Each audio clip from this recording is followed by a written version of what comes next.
And guys, tuwang-tuwa pa pala si tatay kasi binilan ko siya ng garter. And then, dito na tayo sa may kamuti, may mais, tapos may mga pinya dito guys. Hindi ko pinalagpas yung kamuting kahoy guys. Kumuha na rin na po ako. Umaga bumili na rin po ako ng kamuting kahoy kasi sobrang miss ko na talaga yung kumain ng kamuting kahoy guys. Kasi pag sa probinsya, yan talaga po yung lagi kong pinakain guys. Yan talaga yung kahit may bagoong okay na. Yan yung kalabasan nila guys. O per kilo din pala yung ano niyan, isa. Then meron din silang mga papaya. Pero wala ko interest sa papaya. Ang interest ko dun sa mais. Yelong mais. Tsaka yung puti.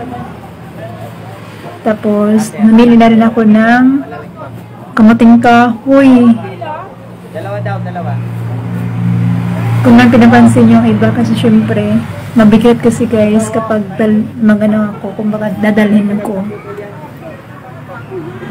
Guys, nakapili na ako isa. Bali, 3 lang yung bindi ko yan guys. Yan na yung kaya.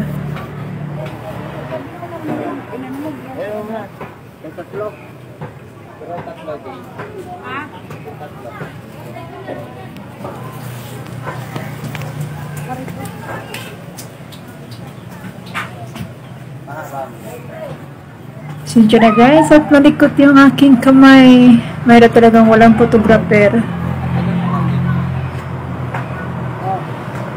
Nag-usap pa yung dalawa guys kung bibili sila o hindi. Pumipili pa yung lalaki kasi maputik po talaga yung kamuting kahoy guys. Kung sa Bisaya, balanghoy. Ayan. So nakabili na sila. So next, ako naman na.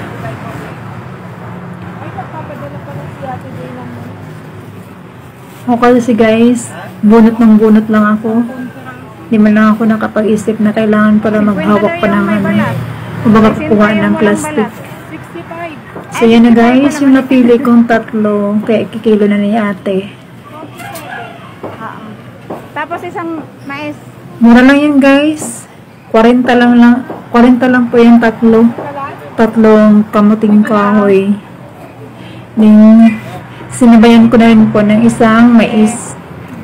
Para yung mais nila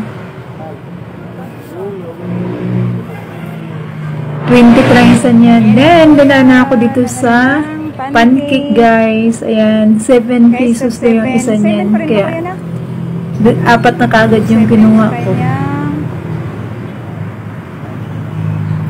Di pa natatapos guys. Dadaan mo na ako dito sa isang palengke na may karneng baka. Ayan po. Sobrang fresh na po talaga guys. Oh. Bagong katay pa guys. Ayan na. Pili-pili na ako dyan. Then, bumili na rin ako na asukal. Then,